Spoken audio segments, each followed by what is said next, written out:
तो हेलो, एक बार फिर स्वागत है आपका यूनिक आईएएस अकेडमी बाय गुलफाम अली राजी में। उत्तराखंड जीके की क्लास है और ये क्लास का पैटर्न इस तरह से है कि आप उत्तराखंड जीके से रिलेटेड जो भी एग्जाम है जिसमें उत्तराखंड जीके पूछी जा रही है, आप कोई सा भी एग्जाम दीजिए, सभी के लिए फ़ायदेमंद है। और ये क्रैश कोर्स टाइप में क्लास है। आप देख रहे हैं मैंने सामने सारा बोर्ड भर रखा है और बहुत सी चीज़ें मैंने इसमें लिख रखी हैं। 1 बाय 1 मैं हर चीज़ पे डिस्कस करता जाऊंगा। बहुत सी चीज़ें मैंने इसमें शॉर्ट में लिख रखी हैं, कुछ चीज़ें मैंने डिटेल में भी लिख दी हैं, लेकिन ज़्यादातर चीज़ें मैंने इसमें शॉर्ट में लिखी हैं। तो आप लोग जो हैं अपने पास कॉपी पेन लेके बैठिए, मैं हर चीज़ को आपसे डिस्कस करता जाऊँगा और इस क्लास में कम से कम 6 से 7 क्वेश्चन आपको हर एग्ज़ाम में मिलेंगे।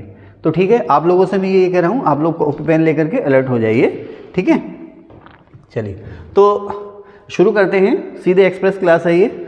जैसे ब्रह्म कमल, मोनाल, कस्तूरी मृग, बुरांश की बात करें हम तो ये आपके राज्य प्रतीक हैं। तो जो राज्य प्रतीकों में आप लोग जानते ही हैं, हमारा जो राज्य पुष्प है ब्रह्म कमल है और राज्य पशु कस्तूरी मृग है, राज्य पक्षी मोनाल है और राज्य वृक्ष जो है बुरांश। इसमें आप क्या कन्फ्यूजन करेंगे, कहाँ आपको दिक्कत होती है, जब इसके वो वैज्ञानिक नाम पूछता है तो अक्सर आप भूल जाते हैं। मोनाल का बुरांश हो जाता है, बुरांश का ब्रह्म कमल हो जाता है और कभी आधा याद रहता है, आधा याद नहीं रहता है। तो इन शॉर्ट मैंने लिख दिया है, मैं आपको भी मशवरा दूंगा, आप भी इसको ऐसे लिख लें कि ब्रह्म कमल का वैज्ञानिक नाम है सोसूरिया एवेवेलेटा, मोनाल का लुपोफोरस इम्पीजेनस, कस्तूरी मृग का मास्कस क्राइसोगास्टर और बुरांश का रोडेंड्रॉन अर्बोरियम। पूरा नाम जो है इसका रोडेंड्रॉन अर्बोरियम। अगर थोड़ी सी जगह बची है तो मैं लिख देता हूँ यहाँ पर ठीक है। अब ये 36, 45, 25, 5 क्या लिखा है, ब्रह्म कमल आपको उत्तराखंड में 3600 से 4500 मीटर की ऊंचाई पर, ये 2500 से 5000 मीटर तक की ऊंचाई पर मोनाल 2500 से 5000 मीटर तक की ऊंचाई पर, कस्तूरी मृग 2000 मीटर से 2500 मीटर की ऊंचाई तक आपको मिलेगा। एक बार मैं नैनीताल घूमने गया था तो उससे थोड़ा सा ऊपर को, जब वो घूमते हैं ना टैक्सी वाले, 7 पॉइंट दिखाएंगे, सब 12 पॉइंट दिखाएंगे आपको, तो जो वो Nanda Devi world reserve century जो बन गई, थोड़ा सा ऊपर गया था तो उसने मुझे वहाँ दिखाया था कि देखो साहब कस्तूरी मृग, तो जैसे छोटा सा बकरी जैसा बच्चा होता है ना, इतना छोटा था, आराम से वो चल रहा था। तो 2000 मीटर, नैनी झील की ऊंचाई 1938 मीटर है, उससे थोड़ा सा ऊपर हो गए, तो 2000 मीटर से 2500 मीटर की ऊंचाई तक ये आपको दिख जाएगा कस्तूरी मृग। अब चूंकि इसके संरक्षण पर जोर दिया जा रहा है, इसकी संख्या बढ़ रही है, तो थोड़ा नीचे भी आने लगा, ये थोड़ा आपको नीचे भी दिखाई दे जाएगा। तो 2000 मीटर, ध्यान रखना, कस्तूरी मृग जो है वो सबसे नीचे मिलता है। 2000 मीटर से 2500, 2 से 2500 मीटर की ऊंचाई पर मिल जाएगा ये, और इतने ही लगभग बचे हैं उत्तराखंड में ये। रोडेंड्रॉन आपको मिलेगा आप 1500 मीटर से, रोडेंड्रॉन माने बुरांश आपको 1500 मीटर से 5000 मीटर की ऊंचाई तक मिल जाएगा। आप थोड़ा सा भीमताल भवाली से ऊपर जाएंगे ना, आप भीमताल भवाली या जोलीकोट से ऊपर को जाएंगे, और तो अगर अगस्त सितंबर के महीने में जा रहे हैं, जब ये पूरी तरह से खिले होते हैं, तो कहीं कहीं आपको ये पेड़ दिख जाएगा, किसका, बुरांश का। ठीक है साहब, तो 1500 मीटर से 5000 मीटर की ऊंचाई तक बुरांश आपको मिलेगा। अच्छा, आप देखें ना, मोनाल भी और बुरांश भी 5000 मीटर की ऊंचाई तक आपको मिल जा रहा है, और 5000 मीटर की ऊंचाई का मतलब बृहत हिमालय या महान हिमालय। तो ये जो है आपके बुरांश या ब्रह्म कमल जो है आपको ठंडे इलाके में बहुतायत में मिलेंगे। अभी इसके बारे में खैर और बात करेंगे। अब ब्रह्म कमल की जो हैं कुल 110 प्रजातियां हैं संसार में। ब्रह्म कमल की संसार में कुल 110 प्रजातियां हैं, जिसमें से 24 उत्तराखंड में मिलती हैं। ये सवाल कई बार आता है, इसको आप रट लेना, 24/110, कुल 110 प्रजातियां हैं ब्रह्म कमल की, जिसमें से 24 उत्तराखंड में भी मिलती हैं। ठीक है, आगे चलें। अच्छा, कस्तूरी मृग की जो हैं 4 प्रजातियाँ हैं उत्तराखंड में। कस्तूरी मृग की 4 प्रजातियां हैं और 4 की 4 ये उत्तराखंड में मिलेंगी आपको। कस्तूरी मृग की 4 और ब्रह्म कमल की जो प्रजातियां हैं 110 हैं, 110 में से 24 यहाँ मिलती हैं। आप जब एग्ज़ाम में जाओगे ना तो दिक्कत कर जाओगे, तो इसके लिए कुछ दिक्कत कर जाओगे, तो उस दिक्कत का समाधान ये है कि कस्तूरी मृग जो है पशु है, और पशुओं और इंसानों में क्या अंतर है, पशुओं के 4 पैर होते हैं, इंसानों के 2 पैर होते हैं, है ना। तो ध्यान रखना, पशु है ये, 4 पैर हैं, तो इसकी 4 प्रजातियां यहाँ पर मिलेंगी। मुझे उम्मीद है अब आप नहीं भूलेंगे। ठीक है, कौन आए हैं, कोई आए हैं क्या? अच्छा, स्टूडेंट हैं, ठीक है, आगे चले। अब बुरांश, चलिए ब्रह्म कमल की बात कर लेते हैं। मैंने लिखा जुलाई से सितंबर। एक्चुअली ब्रह्म कमल जो है, जैसे गुलाब का फूल आता है ना, तो एकदम से वो लाल खिला गुलाब थोड़ी बन जाता है ना। गुलाब का फूल जो है एकदम से तो बनता नहीं है ना। तो गाना भी है ना, ये कली जब तक फूल बन के खिले, इंतजार इंतजार इंतजार करो, वगैरह वगैरह गाना है ना। तो शुरू में क्या होता है, हल्का सा बीज सा आता है ना, बिनोला सा आएगा, उसके बाद वो पनपना शुरू होता है धीरे धीरे धीरे धीरे। तो उसी तरह से ब्रह्म कमल का जो डेवलपमेंट शुरू होता है या उसका जो खिलना, आप थोड़ा आगे आ जाओ, ब्रह्म कमल जो खिलना शुरू होता है अप्रैल में, मैंने लिखा है इसका अप्रैल में उभार स्टार्ट, किसका, ब्रह्म कमल का। अप्रैल में ही खिलना शुरू हो जाता है, पूरी तरह से खिलता है ये जुलाई से सितंबर तक, आपको पूरा खिला हुआ दिखाई देगा ये जुलाई से सितंबर तक। जैसे अभी आप गुलाब है ना, गुलाब का फूल वैसे तो हर समय दिख जाता है, लेकिन आमतौर पर गुलाब का जो सीज़न होता है वही जो हमारे यहाँ बसंत का सीज़न होता है, जनवरी फरवरी के आसपास वो दिखने लगेगा, और मार्च में आपको वो खूब दिखाई देगा गुलाब का फूल। और जैसे ही मार्च लास्ट में लू चलनी शुरू हो जाती है वो मुरझाना शुरू कर देता है ना। तो अप्रैल में ध्यान रखना, अप्रैल में खिलना शुरू हो जाता है ये, जुलाई से सितंबर के बीच में पूरी तरह से आपको डेवलप दिखाई देगा, और अक्टूबर तक दिखाई देता है ये, यानी कि अंतिम लास्ट फेज जो है इसका अक्टूबर तक ये दिखाई देगा। ठीक है, अप्रैल में खिलना शुरू हो जाता है, मानसून में यानी कि जुलाई से सितंबर के बीच में ये पूरी तरह से खिल जाता है, और अक्टूबर तक आपको ये दिखाई देगा। अब इसका जो अधखिला कलर होता है वो होता है बैंगनी कलर का। ब्रह्म कमल का जो अधखिला रूप होता है या अधखिला रंग होता है वो बैंगनी रंग का होता है, और जब ये पूरी तरह से खिल जाता है तो हरे बैंगनी रंग का होता है। मैंने लिखा YG, इसीलिए मैं कह रहा था ना इसको मेरे साथ ही बैठ के लिखना, आपको समझ में नहीं आएगा YG क्या है। अब जब मैं बोलूँगा तो आपको क्लियर हो जाएगा। जब ये पूरी तरह से खिल जाता है तो पीले और हरे रंग का नज़र आता है, आप इसको नेट पे देख भी सकते हैं। अधखिला जो होगा वो बैंगनी रंग का होगा, और पूरी तरह से खिला जो होगा वो पीले और हरे से रंग का होगा। ठीक है, मैं रुकूँ क्या या लिख रहे हैं? ठीक है। अच्छा, अब मोनाल की अगर बात करें तो मोनाल के बारे में मैंने आपको बताया ये 2500 से 5000 मीटर की ऊंचाई के बीच में मिलता है। इसके अलावा हिमाचल एंड नेपाल, हिमाचल एंड नेपाल का मतलब ये है कि ये हिमाचल और नेपाल का भी राज्य पक्षी है। कौन सा? मोनाल।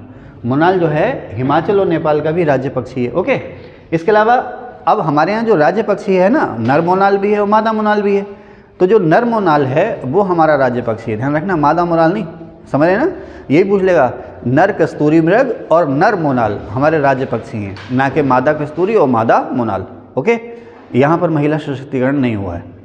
ठीक है, नहीं तो आजकल महिला सशक्तिकरण का ज़माना ना, तो यहाँ पे महिला सशक्तिकरण नहीं हुआ है। अब नर मोनाल के ऊपर ही कलगी होती है। कलगी जानते हैं ना सोनू, जैसे मुर्गे के ऊपर कलगी होती है ना, है ना। अब तो मुर्गा जो है संकटग्रस्त प्रजाति हो गया, देसी मुर्गा।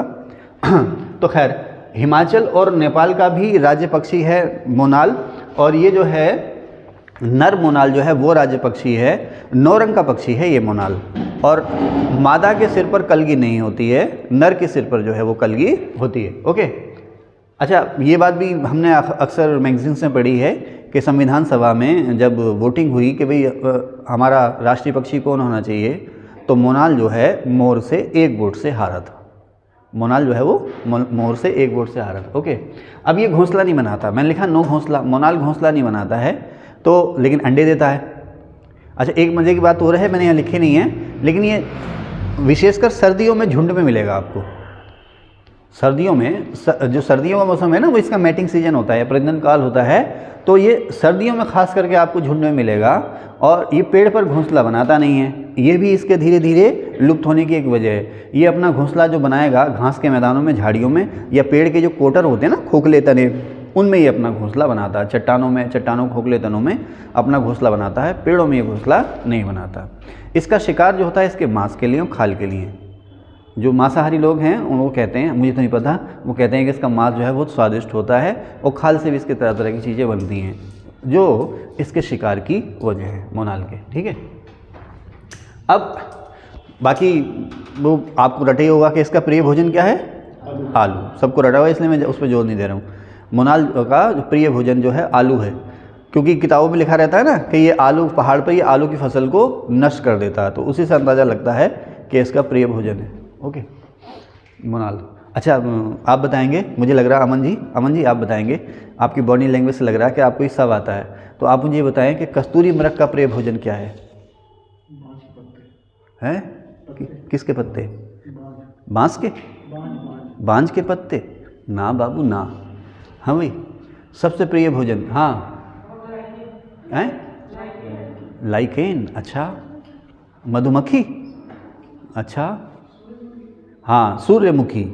इसका सबसे प्रिय भोजन है सूर्यमुखी। इसके अलावा लाइकेन, काई माई, मांस वास जो कवक होते हैं ना। हाँ तो सर जो यहाँ बोल रहे हैं अच्छा बोल रहे हैं, है ना। तो दीन दुनिया की फिक्र छोड़ के ऐसे समझो जैसे मंदिर मस्जिद गुरुद्वारे में आ गए, सब कुछ भूल गए और यहीं पे रहना, ठीक है। आगे चलते हैं, चलें।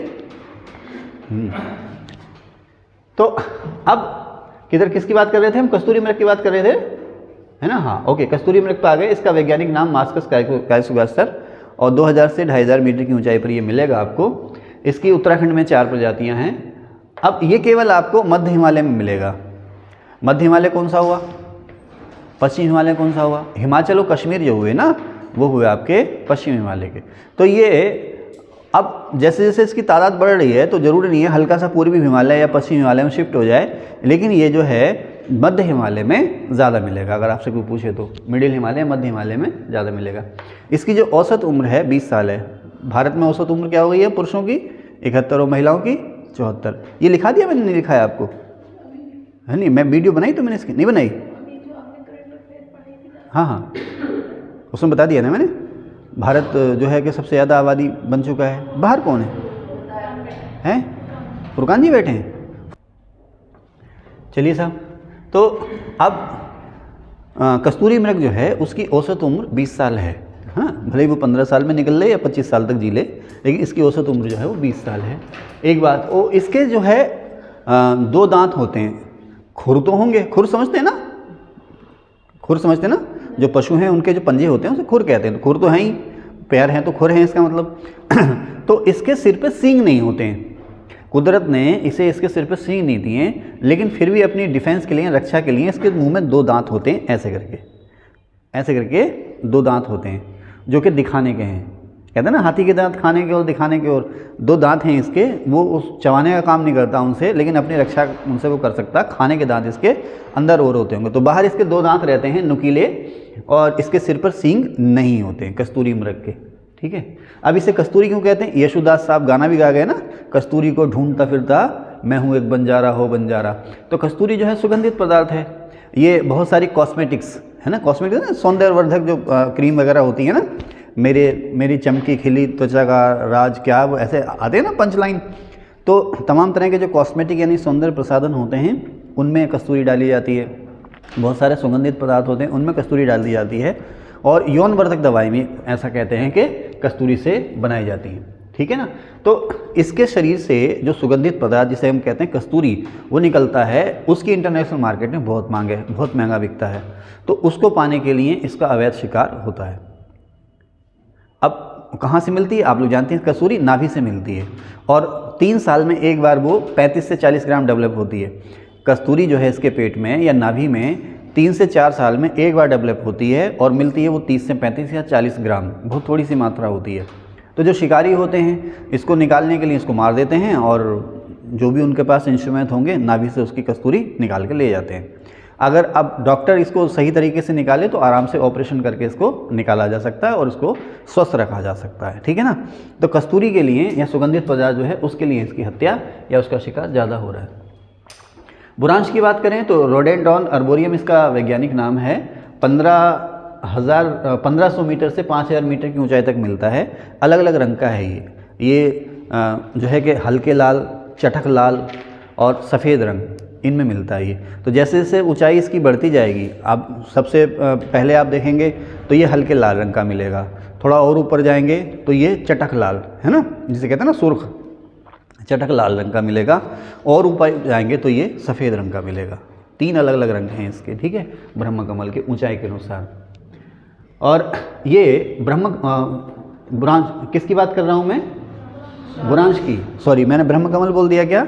बुरांश जो है अलग अलग कलर का मिलता है, ये लाल, चटक लाल और सफ़ेद रंग का। अच्छा, अब जैसे मैंने कहा ना मोनाल जो है वो हिमाचल और नेपाल का भी राज्य पक्षी है, उसी तरह से बुरांश जो है वो नागालैंड और नेपाल का भी राज्य पक्षी है।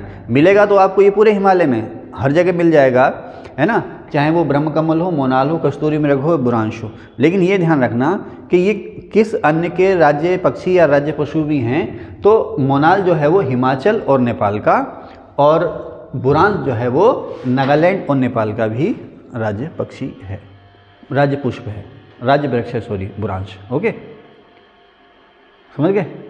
तो इसको कैसे याद रखना आप लोग देख लेना।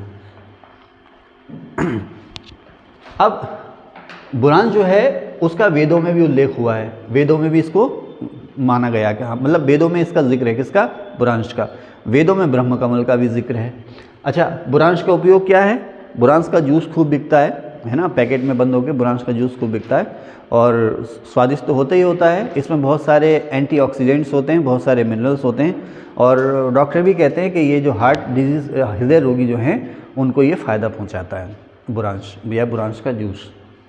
ब्रह्म कमल की बात करें तो महाभारत में इसको सौगंधिक या सुगंधिक पुष्प कहा गया है। ब्रह्म कमल को महाभारत में सुगंधिक पुष्प कहा गया है। ब्रह्म कमल के और बहुत सारे नाम मिलते हैं, जैसे फेन कमल, कस्तूरा कमल, कोलपदम। फेन कमल, कस्तूरा कमल और कोलपदम। महाभारत में इसको कहा गया है सुगंधिक पुष्प। और बुरांश का भी जिक्र है, वेदों में है, लेकिन ठीक है, वेदों में किसका जिक्र है? बुरांश का। और महाभारत में सुगंधिक पुष्प किसको कहा गया? ब्रह्म कमल को। अच्छा, जो ब्रह्म कमल है, कई बार क्वेश्चन ये भी आया है कि केदारनाथ धाम में पूजा के लिए कौन से पुष्प को चढ़ाया जाता है, कौन से पुष्प का इस्तेमाल किया जाता है? ब्रह्म कमल। मैंने लिखा ना, केदार में पूजा ब्रह्म कमल को। और ये पहले मैं बता चुका आपको, ये अप्रैल में इसका उभार होता है ना, या अप्रैल में खिलना शुरू होता है। जुलाई से सितंबर यानी कि मानसून के दौर में ये पूरी तरह से खुल जाता है। अक्टूबर तक आपको ये दिखाई देगा ब्रह्म कमल। अब कस्तूरी मृग जो है वो शाकाहारी है ना, हिरन है तो शाकाहारी ही होगा। कस्तूरी मृग हिरन की प्रजाति है, ध्यान रखना, हिरन की प्रजाति है ना ये। और इसकी जो हाइट होती है वो 1 से 2 फीट तक होती है, इससे ज़्यादा ऊंचा ये होता नहीं है, बहुत छोटा सा पशु, प्यारा सा। तो शाकाहारी है कस्तूरी मृग। अब बांझ जो लिखा है ना, इसका जो प्रिय आवास है वो बांझ का जंगल है ना। प्रिय आहार नहीं, प्रिय आवास है इसका बांझ का जंगल, लेकिन इसका जो सबसे प्रिय आहार है वो है सूरजमुखी। अब इसका संरक्षण शुरू हुआ था 1972 में। कहाँ से? कस्तूरी मृग विहार। कस्तूरी मृग विहार से 1972 या 1972 में इसका कंजर्वेशन या संरक्षण शुरू हुआ था। किसका? कस्तूरी मृग का, है ना। ये आपसे पूछ सकता है ना, देखो प्रोजेक्ट टाइगर 1973 में शुरू हुआ, उससे 1 साल पहले ये शुरू हो गया था। तो कस्तूरी मृग का संरक्षण 1972 में शुरू हुआ। अस्कोट कस्तूरी मृग वन्य जीव विहार जो बना था, वहाँ से इसका संरक्षण शुरू हुआ था। अभी कहाँ इसके ब्रीडिंग सेंटर कहाँ हैं, ये सारी चीज़ें जब मैं आपको पढ़ाऊँगा ना, नेशनल पार्क, बायोस्फीयर रिजर्व और वाइल्ड लाइफ सेंचुरी, तो उसमें बताऊँगा कि इसका संरक्षण कहाँ होता है। अब यहाँ पर मैं आ गया मिट्टी पर। तो मिट्टियाँ मैंने आपको पहले पढ़ाई हैं, तो उसको थोड़ा सा शॉर्ट में जो आने वाले एग्जाम में आएगा उसके बारे में हम बात करेंगे। जैसे किसी को याद आ रहा है इजरान मिट्टी, मैंने लिख दिया चोटी पर निकृष्ट। इससे संबंधित और कुछ याद आ रहा है आपको इजरान से? बताएं, किसी को याद आ रहा है? पहाड़ के सबसे ऊपर की मिट्टी है ये, पहाड़ की ऊपर की, सबसे ऊपर की चोटियों की मिट्टी है। और इस जगह पर, चोटी पर, ऐसी जगह पर जाकर के मिट्टी में ऊपर जो है रेत, जिसे कहते हैं ना आप गाद या सिल्ट, है ना, उसकी मात्रा या सॉइल की मात्रा जो है बहुत कम होती है। कंकड़ पत्थर होते हैं आमतौर पर, और ये ना तो आसानी से जोती जा सकती है, और अगर जोती जाए भी तो पानी नहीं है, और मिट्टी की ऊपरी परत जो है वो पूरी तरह से डेवलप नहीं है। तो यहाँ खेतीबाड़ी करना बड़ा मुश्किल होता है, और साथ ही साथ यहाँ पैदावार भी मुश्किल होती है। तो इस ज़मीन को कहते हैं इजरान। अब एक तरह से फालतू पड़ी ज़मीन होती थी, तो पुराने ज़माने के जो राजा महाराजा थे वो इसको अक्सर दान में दे दिया करते थे। अब तो कहीं ज़मीन बची नहीं है, चलिए साहब पहाड़ की चोटी पर है तो कोई नहीं, वहाँ होटल बना देते हैं, लोग घूमने आएंगे, है ना, ईद हो रहा है। तो इजरान भूमि जो है पहाड़ की ऊपरी चोटी पर कंकड़ पथरीली अविकसित भूमि, जो जुताई के योग्य आमतौर पर नहीं होती है। बगड़, जैसे हम लोग कहते हैं ना मैदान में, तराई के मैदान में जलोढ़ मिट्टी और क्या कहते हैं, नूतन जलोढ़, पुरातन जलोढ़, बांगर, खादर कहते हैं ना, है ना। तो बांगर क्या है? बांगर मिट्टी कहाँ बनती है? बांगर या जलोढ़ मिट्टी कहाँ बनती है? बांगर और खादर, सॉरी, बांगर और खादर, मैं जलोढ़ गलत बोल गया।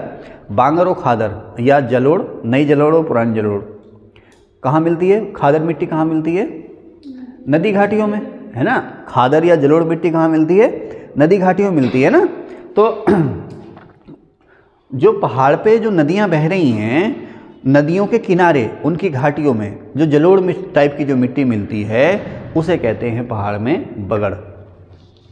बगड़ का आटा नहीं, नदी घाटियों में, मैदानों में, जो बाढ़ के मैदानों में मिट्टी मिलती है ना, जिसमें हर बार बाढ़ आती है, जलोढ़ मिट्टी कहते हो ना आप उसे, तो इसे पहाड़ में कहते हैं बगड़। ठीक है, नदी घाटी में। सैंड क्या होता है? पहाड़ में जो समतल मैदान होता है ना, उसे कहते हैं सैंड। पहाड़ में जो समतल मैदान होता है उसे सैंड कहते हैं। ठीक है, चलिए इस क्लास के पार्ट में इतना ही। अब आपके इसके पार्ट 2 में मिलेंगे आपसे।